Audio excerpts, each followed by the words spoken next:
એ તમે જોઈ શકો છો એ કુદરતી રીતે ચૂલામાં કે મોટી ભઠ્ઠી છે એમાં એટલે જેનો મીઠાશ જ કંઈક અલગ હોય છે કે આ કદાચ આપણે શહેરના ગેસના ચૂલામાં કોઈ દી ન મળે ન બને.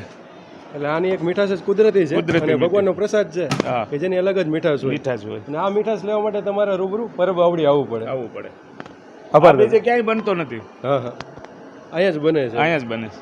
કોઈ પણ આ થેરી નથી કોઈ આની પણ. રેસીપી આ થેરી જે કઈ બનાવી છે એ કરસનદા બાપુએ બનાવી. અચ્છા કરસનદાસ બાપુએ જ આ બનાવેલું છે. હા ખૂબ સરસ. અમે પણ એની પાસેથી અમને શીખવાડ્યું ને અમે પછી બનાવી. ત્યારથી જ આ ચાલ્યું હવે રસોડા છે આના હા આના સિવાયના. એટલે આ તો કાયમીનું છે. ઓલા અષાઢી બીજમાંથી સુધી ચાલુ રહે છે.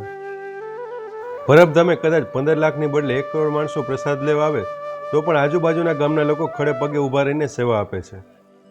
પરબધામના ભોજનાલયમાં કદાચ ગમે એટલા ભાવિકો આવે પરંતુ દેવીદાસ બાપુએ ચાલુ કરેલો અન્ન ક્ષેત્રમાં આજ સુધી ક્યારેય પ્રસાદ ઘટ્યો નથી અને પરબધામેથી ક્યારેય કોઈ ભૂખ્યું ગયું નથી.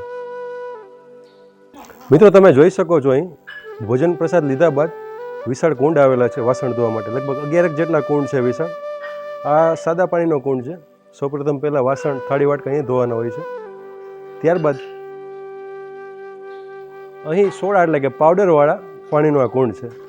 ત્યારબાદ આપણે થાળી વાટકા અહીંયા ધોવાના હોય છે. ખૂબ જ મોટી સંખ્યામાં કુંડ આવેલા છે, આપ જોઈ શકો છો. અને ત્યારબાદ અહીં આવેલો છે સાફ પાણીનો કુંડ. અહીં થાળીને વાટકા વ્યવસ્થિત સાફ ધોઈને અહીં મૂકવાના હોય છે. ત્યારબાદ આગળ જે કુંડ છે તે પીવા માટે સાફ પાણીનો કુંડ છે, તે પણ આપણે જોઈએ. તેમજ અહીં પીવા માટે શુદ્ધ પાણીનો વિશાળ કુંડ છે. અહીં આવીને આપણે પાણી પીએ છીએ. તેમજ ત્યારબાદ આ બાજુ તમે જોઈ શકો છો થાળીને વ્યવસ્થિત સાફ કરીને જે જગ્યાએથી આપણે લીધી છે તે જ જગ્યાએ થાળી મૂકવાની હોય છે. વિડીયોમાં અગાઉ જણાવ્યા મુજબ આજના વિડીયોનો પ્રશ્ન છે કે અષાઢી બીજના દિવસે પરબધામે કેટલા રસોડા ચાલુ કરવામાં આવે છે તેમજ અહીં કેટલી ચૂલો એટલે કે કેટલા ચૂલા આવેલા છે. અમારા પ્રશ્નોના જવાબ આપ કોમેન્ટ કરીને જણાવો અને એમાંથી 3 લકી વિનરને અમારી તરફથી સરપ્રાઇઝ ગિફ્ટ આપવામાં તો અત્યારે જ સબસ્ક્રાઈબ કરી દેજો. ફરી મળીશું એક નવી જગ્યાએ એક નવા વિડીયોની સાથે. ત્યાં સુધી સત દેવીદાસ અમર દેવીદાસ.